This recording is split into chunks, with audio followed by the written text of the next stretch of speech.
So to results from elsewhere in Rugby League, then it was round 8 of the Championship this weekend. Mark Dewsbury were defeated 6 points to 38 at home by Featherstone Rovers. Halifax were 38 points to 28 winners over lowly Swinton Lions. Hull KR, as you might expect, were 50 points to 16 winners over Batley. A last minute try from Kieran Gill got Oldham a 26 points to 22 victory over my Bradford Bulls. It was Rochdale 14, Toulouse 52, and Sheffield Eagles 32, London Broncos 20. Mark. Yeah, a couple of upsets showing how competitive the Championship is. On that final one, Ian Gatwood said, wasn't at the game so can't possibly comment on it, but the general point is that all the season there is something not quite clicking together. We have the coach, we have the squad capable of better performances than we are seeing. Is it a confidence thing? Is it a coaching thing? Is it just we are not as good as we think we are? I don't know, as I'm not an expert, but frustration is creeping in with supporters. Okay, so what does that do to the standings in the Championship then? Hull KR stay top with their 100% record intact, and it's going to be that way for a long time, it feels like. Toulouse and Featherstone are in second and third. London hang on to the top 4. Dewsbury remain winless near the bottom, but Bradford are still 4 points adrift. Yeah, big opportunity missed for the Bulls this weekend. Round 11 of League One saw one fixture being played out, which was Doncaster 29, Hunslet 24. Yeah, obviously they brought this forward from later on. Sounds like an exciting one. Ethan O'Gorman said, you guys called this the game of the week. Well, it certainly lived up to it. I suspect because it was the only one we had to pick up on it. But anyway, Ethan, brilliant stuff. Hunslet came out fighting. They scored within the opening 5 minutes. However, Doncaster soon hit back through Kieran Cross, Mason Tonks and Charlie Martin. They went into half-time with a 16-6 lead. The visitors came out all guns blazing, scored 3 tries on the bounce, taking a 20-16 lead. However, obviously, Doncaster were able to bounce back. There you go. So it was also League One Cup quarter-finals or semi-finals weekend? Quarter-finals weekend. Oxford were 24 points to 20 winners over the London Scholars. Yeah, and Ollie Smith got in touch and said, gutted I couldn't be there, but I'm really proud of all the lads for holding their nerve and scoring with the last kick of the game to clinch the win. Also, congrats to Tim on securing the club's first ever semi-final. Who'd have thought no Yorkshire, Lancashire clubs in the semis? Come on, you Blues. Well, there's no Lancashire clubs in League One. Actually, there is a Lancashire club in the semis. What I'm about, Barrow is historically in Lancashire. So there is a Lancashire club by all measures. Asterisk. That Lancashire clubs exist anymore. Asterisk, yeah. Well, there's no Lancashire clubs, is there? No, exactly, yeah. That's very true. In the new geographical layout of things, there's actually no Lancashire clubs. No, I think Oldham come closest. But that's still Greater Manchester, isn't it, technically? Yeah, there you go. Hey, clever point, clever boy. Or do Rochdale slip out of Greater Manchester and into sort of... I always thought Rochdale's Greater Manchester. Yeah. To be honest with you. It's old So Rochdale would be closer than Oldham to that, but... Because isn't Stalybridge where Oldham play? Like the meeting of like 4 different counties or something ridiculous happens just near Stalybridge. There's a lot of ridiculous things happening in Stalybridge. It's a bit like Royston Vasey up round there. But in any case, Barrow are a Lancashire club and they're going to win it. They're from Cumbria. Gloucestershire all goals 30, Workington 22. Yeah, even though it was played the other way round because of apparent ground availability issues. Lee Randall says, wow, how it can all change in a week. An amazing result for the boys. 1 game away from Blackpool. Let's take this into the league game, starting at home against London Scholars. Come on, you all goals. There you go. And it was Barrow 28, Keighley 6, Newcastle 16, North Wales Crusaders 24. So the semi-final lineup will be comprised of Oxford, Gloucestershire, Lancashire's own Barrow Raiders and North Wales. Yeah, so the semi-final draw was actually taking place today. It was Dave Woods and Paul Anderson did the draw in what looked like someone's office. Dave Woods' house. With no real prep. But it was great. Very good. And the draw is all goals at home to North Wales and Barrow versus Oxford. And I'm going to tell you this, if the all goals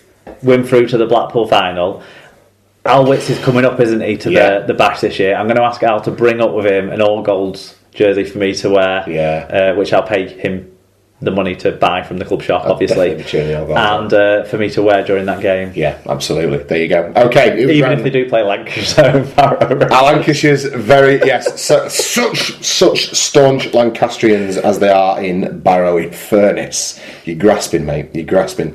NRL round 5 mark. It was Canterbury Bankstown Bulldogs 10, the Brisbane Broncos 7. A return to form and big stats for James Graham with 179 metres, 56 tackles. What an important one of those was as well. Did you see his try save? I didn't watch the game at all, sorry. I forget who the tackle was on, but Brisbane were in for anyone's money, and Jama tracked back about 60 metres diagonally across the field and took the man into touch. It was phenomenal. I really struggled to find the time for these Thursday morning games. I saw that on the highlights package. That's all. I was at work. But Bernard JKD got in touch. He says, "Okay, stop. #Dunchwatch 2017. Jordan Carhu for his try off the doggies' short goal line dropout. NRL players learn the rules." He says. I assume, did it not go far enough when he picked it up or something?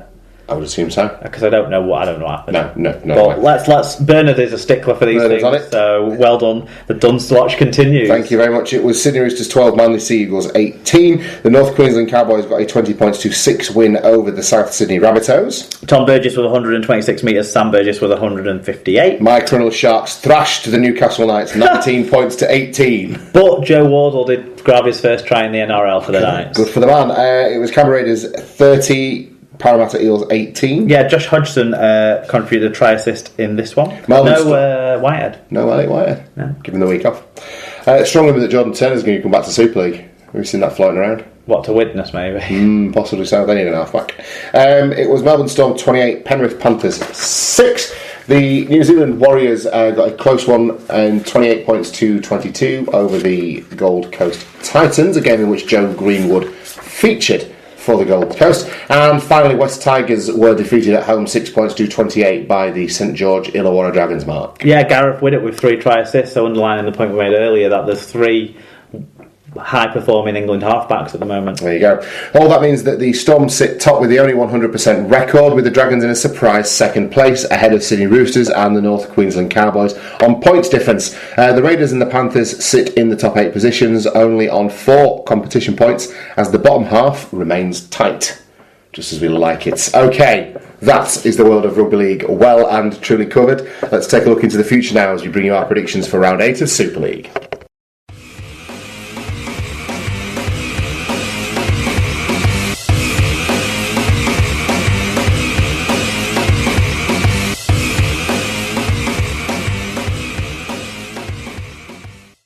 Alright, so round 8 kicks off on Thursday night, Mark, as your Wigan Warriors, patched up as they are, take on the Castleford Tigers, table toppers, and surprisingly strong defensively as well. How do you see this one going? Only one team in Super League has conceded fewer points than Castleford Tigers this season. I'm not laughing at what you said, I'm laughing at what I'm going to say. Alright, go on, yeah. Go on, make a case for this. I'm going to struggle to make a case for it, but we don't know who might be back for Wigan. We do know that Cass might be stripped of Junior Moores as well as without Andy Lynch already, and that weakens some of the flow they can get off the forwards. Not that they need that for what the backs are doing this year. And Wigan's tackling has been abysmal for the last 2 rounds of fixtures, which is just not in tune with how our defence should be. And if we keep jumping the line and missing things out like we have been doing, we're going to struggle against a cast side that are attacking really well. I think we've been focusing and concentrating on this one in terms of our injuries. I think some of the players will come back, even though there's big doubt still around all of them. I think we'll get a fit enough Anthony Gelling to perform. We'll get a fit enough Liam Farrell to perform, and Liam Farrell is the key of these potential returners. I think we'd potentially have won the game against Leeds if we had Liam Farrell. Okay. As soon as I saw he was out of the side, I felt deflated going over the tops. So I just think he's that good. So.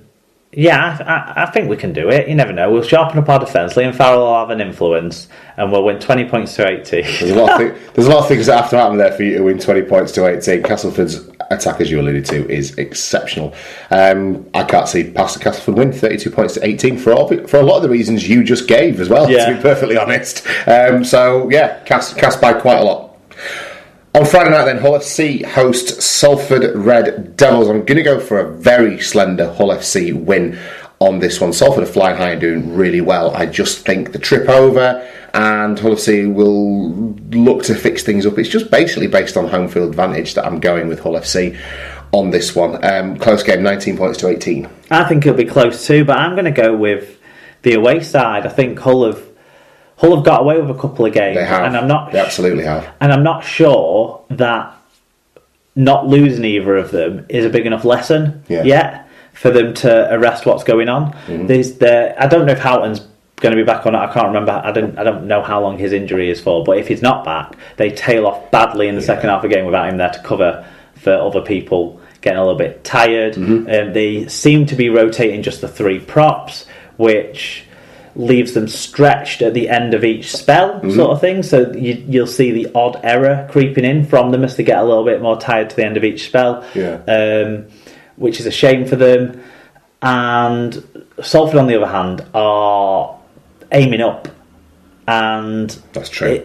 If I think there's enough quality in that Salford side in the pivot positions and enough solid attitude in that forward pack at the moment that I think they can win. So 24-18 I'm saying for Salford. Fantastic. Lee take on Catalan Dragons at the same time down at the Lee Sports Village. This has been one of the tougher ones to pick for me, given that both sides are missing some key personnel. But Lee's pack, if they get going, are an aggressive, strong, motivated pack, and Catalan Dragons, by comparison, have not been that. And it's a flight, it's Friday, and Catalan don't like playing in away games. So Lee, 24-12.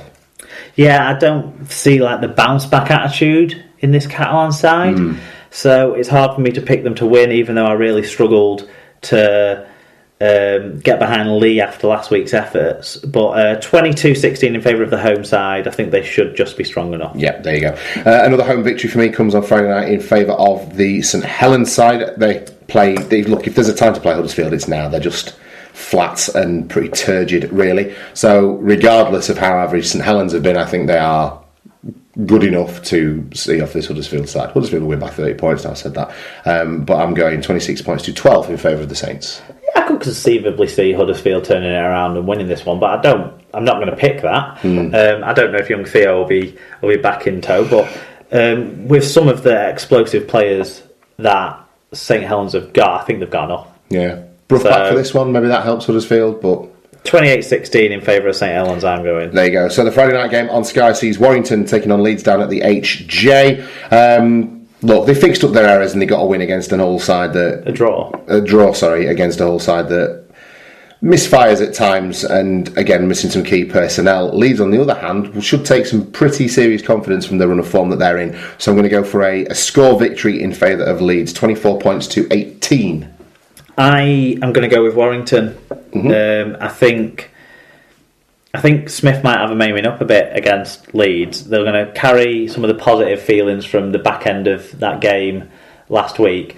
It's very similar game plans from these two teams, isn't it? It's all dummy half running. Yeah. And I think it's going to be an interesting battle between Clark and Parcell. Yeah. But I'm going to give the home side the advantage. I think they're going to sharpen up on a couple of things, kicking wise and that sort of stuff that they missed out on this week. And I think they're ready for a win. So 29-22. I think they've been ready for a win for about 6 weeks, Mark. Final game of the weekend then sees Wakefield Trinity hosting the Widnes Vikings. As impressive a win as it was for Widnes, I think that Wakefield are a bit of a different animal at home compared to what they'll come up against Lee, and therefore 30 points to 16 in favour of Wakefield. I just think their pack will probably dominate the Widnes one and allow a platform for one of their 3 fairly workaday halves to do some decent stuff for and get the ball out wide to their magnificent young wingers. Yeah, this is Widnes winning has thrown a different complexion on this, because you feel like maybe they've got an attitude fix that they were missing. But I still think Wakefield will have enough in their side to win. So 28-20, and it'll have Wakefield halfway towards safety, that. Yeah, it certainly would. Okay, but you're obviously going to be at a game this weekend, and if you need to follow what's going on, our friends at SL Clubs will keep you informed. And don't forget to make your super